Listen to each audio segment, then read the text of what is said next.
Dragonflies waste. I'm feeling sorry for the dogs and the mice, walrus and snakes, zebras and lions.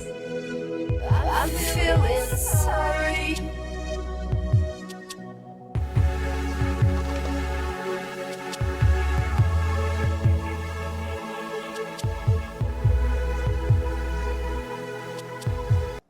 Bien le bonjour Sarah.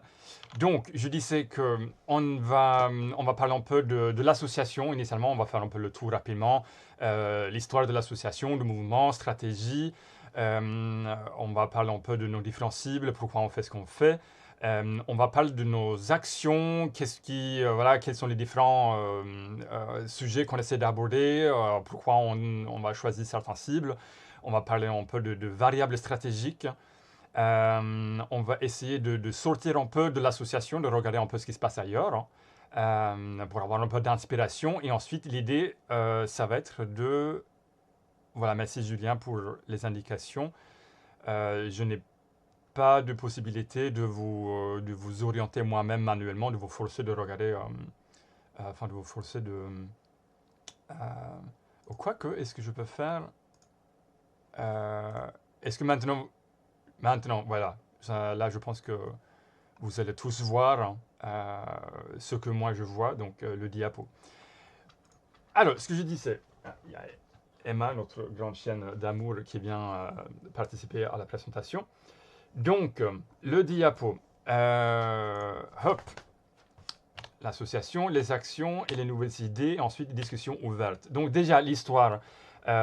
si vous ne connaissez pas, sans doute oui, mais bon, quand même, au cas où. Donc, le mouvement 269 vient initialement d'Israël en 2012. Donc, c'est un contexte où des militantes se disent qu'il n'y a pas suffisamment de discours antispécistes rentre dedans, radical, qui dénoncent voilà, clairement l'ampleur et la gravité de l'assassinat de masse. Donc, il y a ce veau que l'on va sauver dans un élevage laitier, en veau, en taureau, en mâle blanc, d'où le logo de taureau blanc. Et ensuite, ces personnes vont se marquer au fer rouge le matricule de veau, donc 269. Et assez rapidement, ça vient en France, d'abord comme un collectif, et ensuite ça devient une association. Et on est présent donc en France depuis maintenant 2013. Comme plein d'autres pays au monde. En France, on a vraiment fait le choix d'avoir une approche intersectionnelle, pas juste comme un joli discours, mais vraiment d'essayer de montrer la pluralité des angles du spécisme, les différentes manières dont le spécisme va s'exprimer. Mais surtout en termes voilà, au niveau interne, faire en sorte que les personnes qui participent à nos actions se sentent en sécurité. Voilà. On est toutes et tous bénévoles, ce qui est important. Pourquoi déjà, on n'a pas comment dire, de conflit d'intérêt dans ce qu'on dit. On n'a pas besoin de choisir entre donation et la radicalité. On n'a pas besoin de hésiter, est-ce qu'on va trop gêner ou pas. Voilà, on fait nos actions et c'est très bien comme ça. Déjà, ça nous permet de passer moins de temps à faire des appels aux dons et plus de temps à dénoncer le spécisme. Et voilà, la seule personne qui a été payée par l'association, c'est notre avocate quand la Confédération des bouchers charcutiers traiteurs de France portait plainte contre nous pour les actions qu'on avait faites et réclamait 1 million d'euros de dommages et intérêts. Donc voilà. Ce qui est un peu particulier aujourd'hui, cette histoire de bénévoles, parce que de plus en plus l'association se professionnalise et de moins en moins de gens intègrent que il y a bien des gens qui s'investissent de manière bénévole sans demander de contrepartie. Donc des fois, quand on demande de l'aide pour le graphisme, le montage, etc., il y a des gens qui sont choqués qu'on demande, qu'on ne peut pas proposer de salaire. Donc voilà, donc ça c'est quand même assez particulier. Au niveau stratégique, on parle du principe qu'il y a vraiment 3 leviers interdépendants. Donc on va parler d'un axe matériel, un pilier culturel, un pilier personnel. Et pourquoi c'est important? Déjà parce que souvent dans le mouvement, on entend effectivement ce discours, il faut une pluralité de stratégies, entre le radical et le consensuel. Oui, ça certes, mais souvent on a l'impression que, enfin en tout cas à mon niveau, que les gens sont tout le temps focalisés sur l'aspect personnel de véganiser le plus de monde possible. Nous, notre but, c'est pas forcément de véganiser, de incrémenter le nombre de véganes dans la rue, en tout cas pas dans son dans son but proche. Il y a également l'aspect matériel, par exemple, de rendre l'exercice de spécisme au quotidien pour les professionnels spécistes est difficile, de enfreindre ce status quo, et le côté culturel idéologique de faire comprendre aux gens qu'il s'agit d'une oppression. Il s'agit d'une oppression systémique, voilà, qu'on va combattre, voilà, comme un combat politique. Voilà, qu'est-ce que c'est le spécisme? Qu'est-ce que c'est la sentience? De vraiment cultiver l'opinion publique, sans pour autant,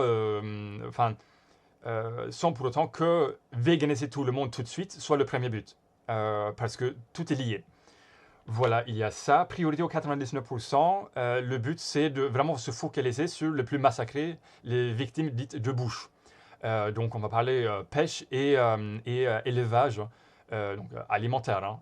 Sachant que le spécisme, évidemment, il y a une pluralité de pratiques. J'espère que mon accent ne soit pas trop un obstacle pour me faire comprendre. D'ailleurs, c'est un accent suédois, comme ça on peut écarter cette distraction. Ah, qu'est-ce que c'est comme accent? Donc vraiment, il y a plein d'associations qui font un travail formidable pour les laboratoires, les cirques, etc. Nous, on va se consacrer vraiment sur ce qui gêne le plus, c'est-à-dire ce qui nécessite le plus grande remise en question de la part des gens que l'on va croiser dans la rue, qui vont nous lire de nos actions dans les médias. Donc, c'est les victimes de l'industrie alimentaire. Comme je disais, le but, c'est pas immédiatement. Chaque action n'a pas comme but sacré de véganiser à tout prix. Et le but, c'est surtout pas d'être aimé non plus. Donc, on va regarder ça un peu plus en détail plus tard. Quelques exemples des actions. Donc là, on va parler un peu initialement des actions qui ont un peu en visée à la fois culturelle et à la fois matérielle. Donc, encore une fois, culturelle, pousser les gens à comprendre qu'il s'agit d'un véritable assassinat de masse qui nécessite une opposition radicale. Et à la fois matérielle, parce que ça va vraiment rendre le pratique, le spécisme, pour les professionnels difficile. Donc là, on a un exemple d'une action que j'aime beaucoup, où on va tout simplement se poser devant les lieux de consommation spécistes, les restaurants, les fromagers, les bouchers. Et on a carrément eu à Strasbourg des bouchers qui ont fermé, qui ont fait un communiqué de presse, on ferme à telle ou telle heure à cause du passage des méchants antispécistes. On a eu des restaurateurs qui sortaient nous gueuler dessus en brandissant leur steak devant nous. Vraiment, on voit cette réaction qui montre qu'on gêne. Donc là, vous pouvez voir, voilà, on se pose directement devant le restaurateur, devant le restaurant, devant les terrasses. Et le but, évidemment, encore une fois, c'est ne pas que les gens deviennent comme ça, vegan tout de suite. Le but, c'est de gêner. Le but, c'est de provoquer des réactions des gens. Plus il y a des réactions, plus on a réussi. Et là, vous pouvez voir d'ailleurs le dispositif policial CRS pour cette action en particulier. Il nous avait harcelé pendant plus d'une semaine avant parce que les professionnels de spécisme, comme disent les jeunes, ils flippaient totalement. Avant cette action, on avait fait une bande-annonce, voilà, on avait fait une communication très réussie avant l'action, et les restaurateurs étaient persuadés que maintenant, les antispécistes débarquent, ils vont foutre du sang partout. Donc vraiment, ça crée en peur de la remise en cause du statu quo chez les professionnels. Voilà, encore du dispositif policier. Là, c'est pas devant le restaurant, mais c'est sur une place, encore en Alsace, à Célestat, où il y a trois boucheries qui donnent sur une seule place. Et c'était tout de suite après la campagne de Boucherie Révolution, de Boucher Passe Métier. Et la foule que vous pouvez voir au fond, là c'est une photo malheureusement un peu floutée, mais il y avait plus de bouchers qui se sont déplacés en contre-manif pour manifester contre nous qu'on avait des militants.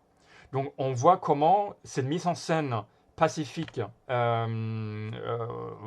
légale d'ailleurs, déclarée, puisse provoquer une telle peur chez les bouchers.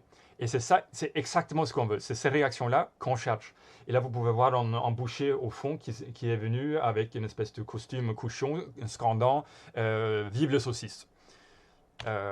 Voilà. Un autre levier qui provoque de la colère, des réactions, de la gêne, c'est la religion. Et donc là, on a une action Pâques. C'est de l'année dernière que d'ailleurs l'AFP a couvert. Et qui dit AFP dit couverture nationale, voire internationale. Avec une tête de cochon. Cette fois, elle est fausse. On a déjà utilisé des têtes d'animaux vraies. Et donc là, on voit voilà, le lit de salade, l'éleveur, voilà, plein de sang. Et on voit la structure de la mise en scène en 3 parties. D'abord, les produits spécistes qu'on a récupérés dans les poubelles de tri de notre quartier, plein de sang, les chandeliers, ensuite on voit la table au milieu, plein de sang, et ensuite on voit la banderole spécisme avec la définition de spécisme. Et hop. Ensuite, voilà, donc tout est fait pour qu'il y ait une espèce de synergie entre les différentes étapes de la mise en scène. Avec ce super hameçon de poissons que quelqu'un, je ne sais pas qui, avait volé dans ce magasin de pêche. Parce qu'évidemment, on n'est pas là pour financer. Et puis les pièces de boucherie, des pièces fausses évidemment, simili, et les coquilles d'œufs que j'avais trouvées dans une poubelle. Et voilà, l'éleveur qui crie tout est bon dans le cochon, bon appétit, etc. Donc il faut s'imaginer ces mises en scène qui sont accompagnées par un discours toutes les 10-15 minutes et en bande son avec des cris d'abattoir, des cris de cochon, des cris de chèvres qui sont en train d'accoucher, etc. Voilà, les fausses pièces de boucherie. Donc il y a beaucoup de détails. Voilà, j'essaie d'avancer parce que bon, il y a encore autre chose. Donc encore une action de Pâques, où voilà, là on avait fait une bande-annonce avec un extrait d'une messe où le clergé est en train de lire voilà, les 10 commandements, blablabla. Augustin nous a dit tu ne tueras point. Est-ce qu'il y a quelque chose qui n'est pas clair? Tu ne tueras point. Et ça s'enchaîne avec des cris d'abattoir. Je peux vous dire que les cathos qui sont passés, il y avait en boucher et un ouvrier d'abattoir qui sont passés outrés. Comment vous pouvez reprendre ça? C'est pas ce que dit le Bible, etc. Et donc évidemment, je vous laisse imaginer la réaction des journalistes aussi de voir ces interactions. Et donc ça fait une bonne valeur médiatique. Voilà, et Jésus sur une croix de 2,50 m avec ses jolis cheveux. Un autre sujet qui fait réagir les gens, c'est les enfants. Et donc là, vous voyez l'ensemble de la mise en scène avec ce grand miroir qui d'ailleurs était en don de Emmaüs, merci à Emmaüs, avec ces questions collées dessus. Et les parents dont la bouche est bâillonnée par le spécisme, je nourris mon enfant par un assassinat de masse, et l'enfant dont les yeux sont bâillonnés par le spécisme, à qui on refuse de voir la réalité, et puis cette mère qui pointe de doigt les passants. Donc ce jour-là, on avait de la chance parce qu'il y avait une manifestation qui est passée à côté, une manif d'antivac, et donc on voit ces mères qui se promènent avec leurs poussettes, et qui voit ces questions. Donc, c'était d'ailleurs, là on avait sollicité une prof en art plastique pour demander qu'est-ce qu'on peut avoir qu'est-ce que tu peux avoir comme idée à nous donner comme mise en scène. Et c'est suite à ça. Donc c'est vraiment ces collaborations avec des artistes qui nous ont permis de faire des super mises en scène des fois. Et ce Gaulois qui était outré. Comment osez-vous utiliser les enfants, etc. Une autre mise en scène, pareil avec les enfants, où on dénonçait la mutilation génétique. Pareil, ça a été repris mot par les journalistes. Voilà, qu'est-ce que c'est la mutilation génétique, l'eugénisme, etc. Et puis en face, il y a donc ce jeu d'acteurs et actrices qui se jettent par terre, qui hurlent. Et là, vous voyez les chaînes de symbolique avec les chaînes du lait. Ça se jette par terre, ça hurle, ça pointe deux doigts, il y a ce poussette bébé, et vous voyez les gens qui nous regardent de loin, et puis à côté, il y a donc les banderoles, discours, cris d'abattoir, les gens qui nous regardent de loin, Et d'ailleurs, cette actrice qui avait insisté d'avoir du sang entre les jambes, oui, oui, vas-y, fonce, fonce, fonce, parce que c'est quand même, enfin, c'est toute l'exploitation euh, de systèmes reproducteurs, hein, des femelles. Hein. Et donc, c'est bien viscéral. Et donc, on va en parler plus tard de ces variables stratégiques, euh, de l'intersectionnalité, de qui fait une action, qui sont représentés, quel est le contexte. Et là, on va voir aussi les gens de loin qui nous prennent en photo, qui regardent.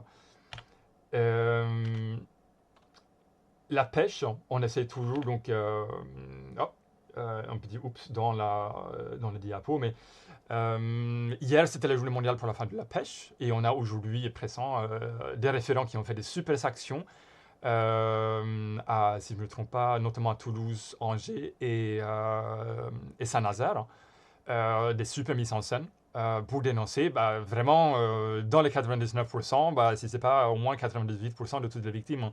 Donc, les victimes aquatiques, hein, donc entre les 1000 milliards et 3000 milliards. Et on va voir plus tard, donc, ah oui, c'est vraiment une grosse oups dans le diapo. Changement de dernière minute qui a foiré. Et donc, vous voyez l'action, donc la première action à Strasbourg qui a eu une couverture par l'AFP. Et on voit, par exemple, qui dit AFP dit, cette fois-là, je pense qu'on a facilement une trentaine d'articles, notamment dans Chasse Passion, et notamment par le Gorafiche.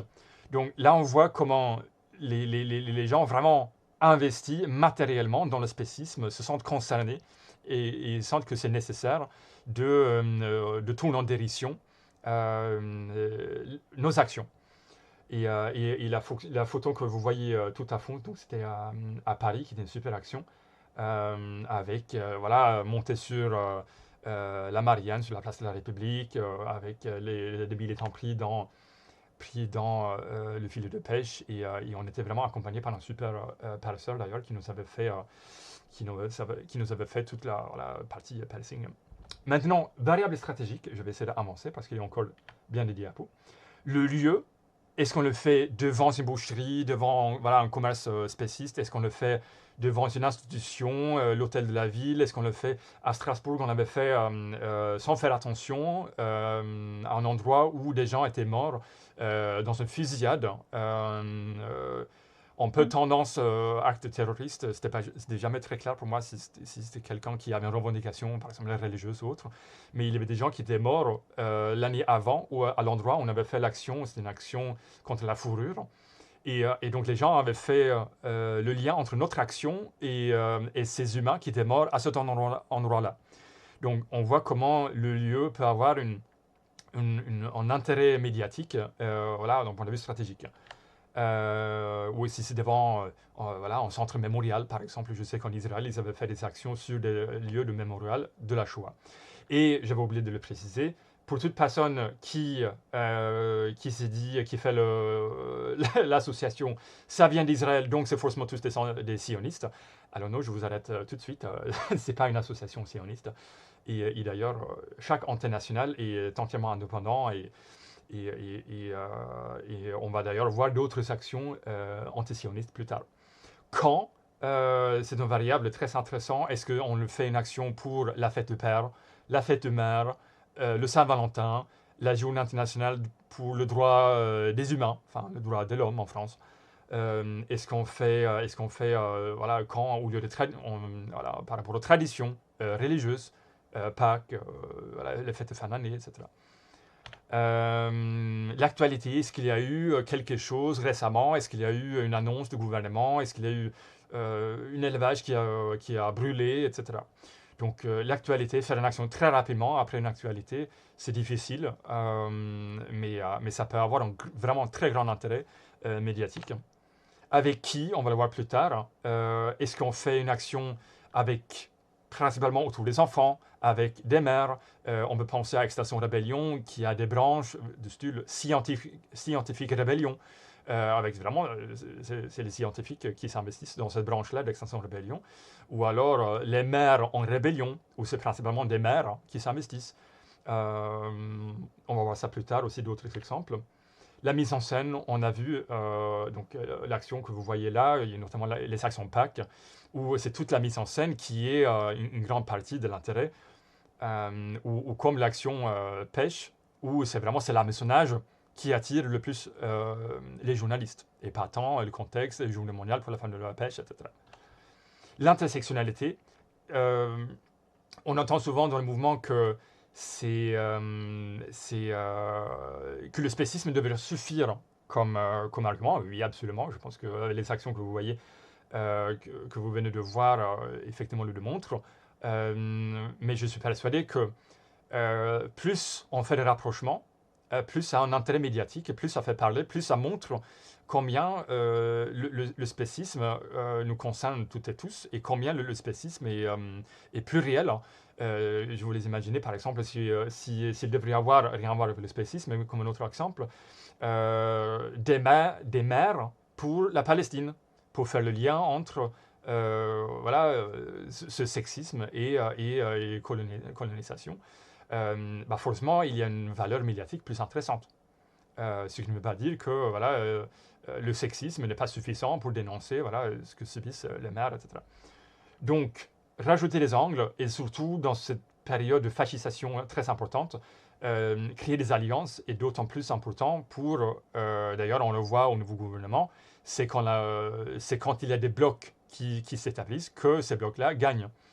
Et pareil, je pense qu'il faut réfléchir dans ce terme-là, parce que les actions qu'on fait, c'est fondamentalement politique, même si nos actions n'ont pas de filiation parti politique. Voilà. Là, on va sortir un peu des actions qu'on a fait avec 269. Là, je n'ai pas le note devant moi, malheureusement, mais il y avait cette action qui m'avait beaucoup marqué suite à l'arrestation de Pussy Riot. Voilà, que je n'ai pas besoin d'expliquer en soi. Mais ce monsieur, Pietre, je ne sais plus comment il s'appelle, s'est cousu les lèvres pour dénoncer la censure.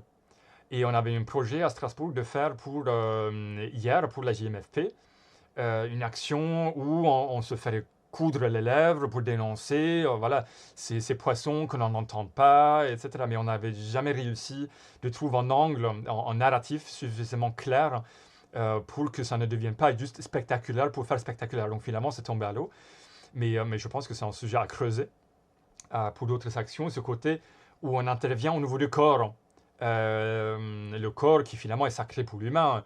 Et là, on va faire une intrusion sur son propre corps pour dénoncer un acte d'injustice pour autrui. Et ça, je trouve très fort comme jeu. Il y avait d'ailleurs des actions de 269 à, j'aurais dû rajouter l'image, contre la pêche, donc 269 en Tchécoslovaquie, où ils se sont hameçonnés le pot, ils se sont accrochés des pots, mais un peu partout, le dos, ils avaient une canne à pêche où ils tiraient, ces militants qui étaient accrochés dans le fil et dans l'hameçon, qui est vraiment très viscéral. Donc ce côté intervenir au niveau du corps, je pense que c'est très puissant aussi.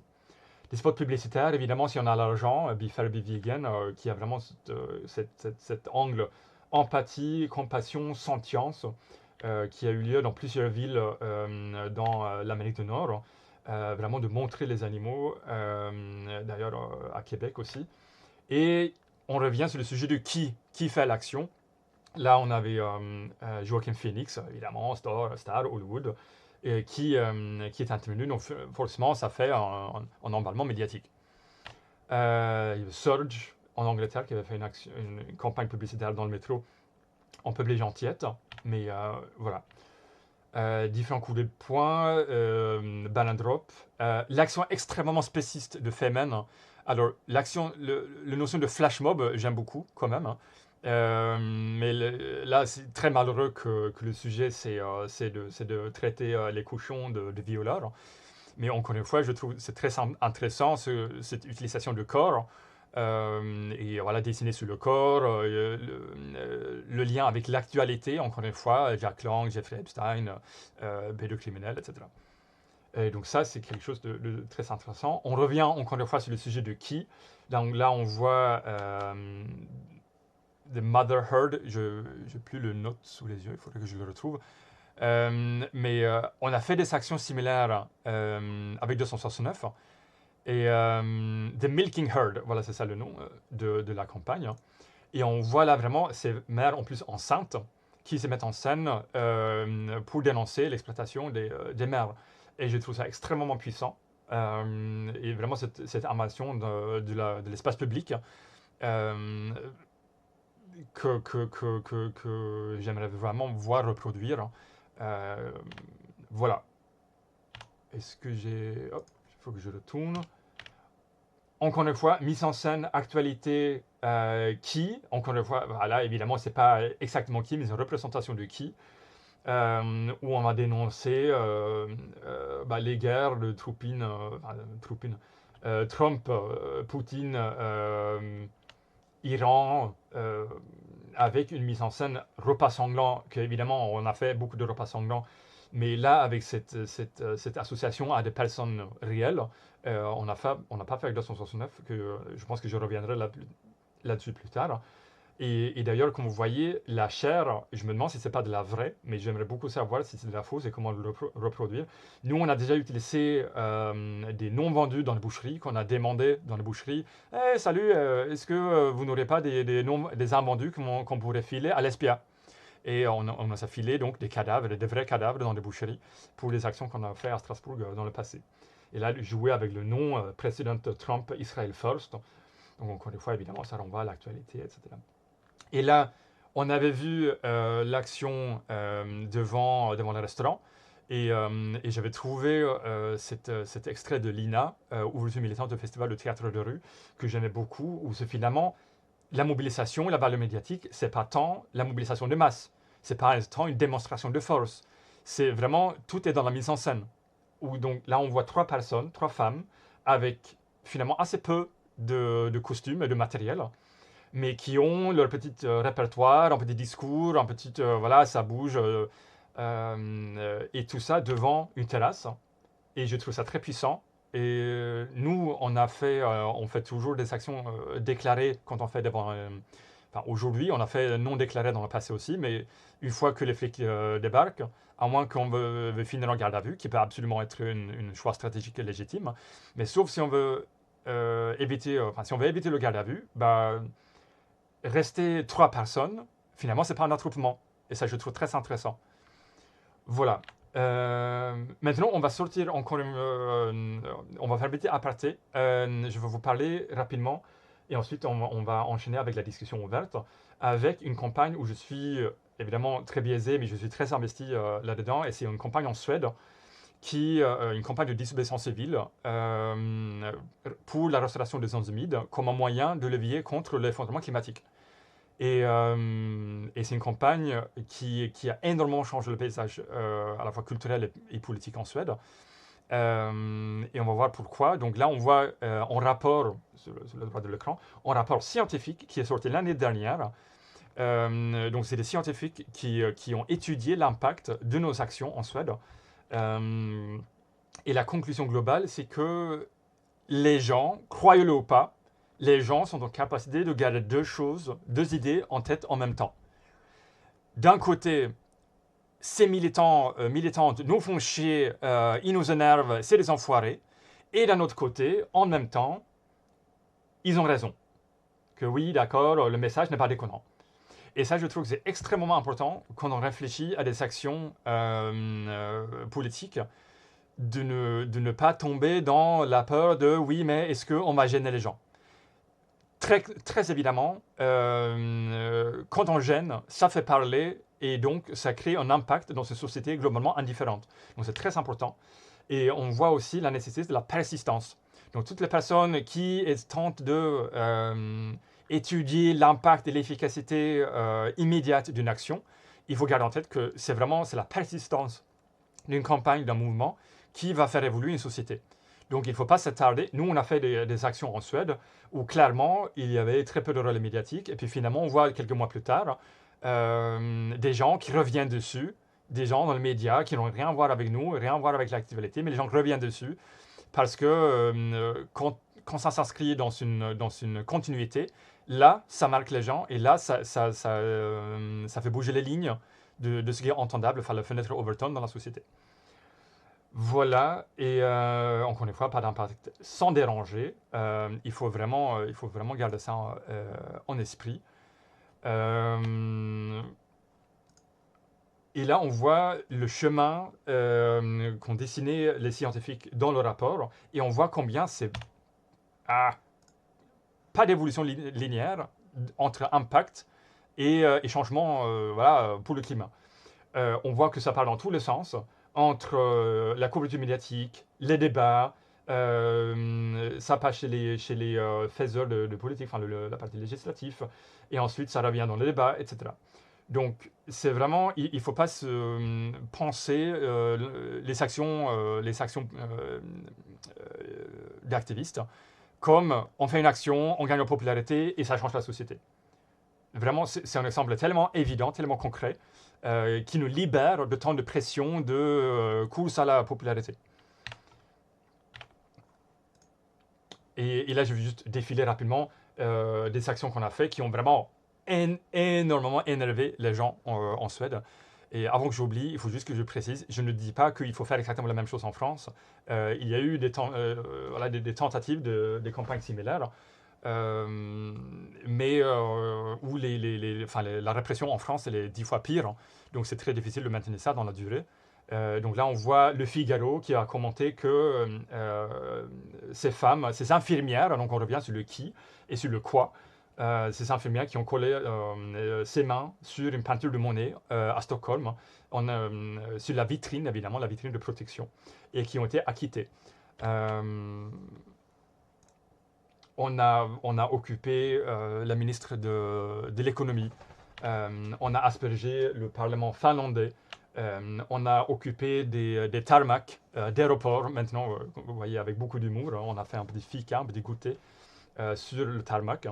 On a aspergé des avions. On a interrompu, mais en nombre incalculable d'événements sportifs, d'événements culturels, d'événements musicaux, des émissions télé, et les gens sont chaque fois en colère dans le public. Et puis finalement, on voit que les choses changent quand même. Et donc là, oui, un petit photo ego trip, désolé. Et donc là, je vais arrêter de parler dans les médias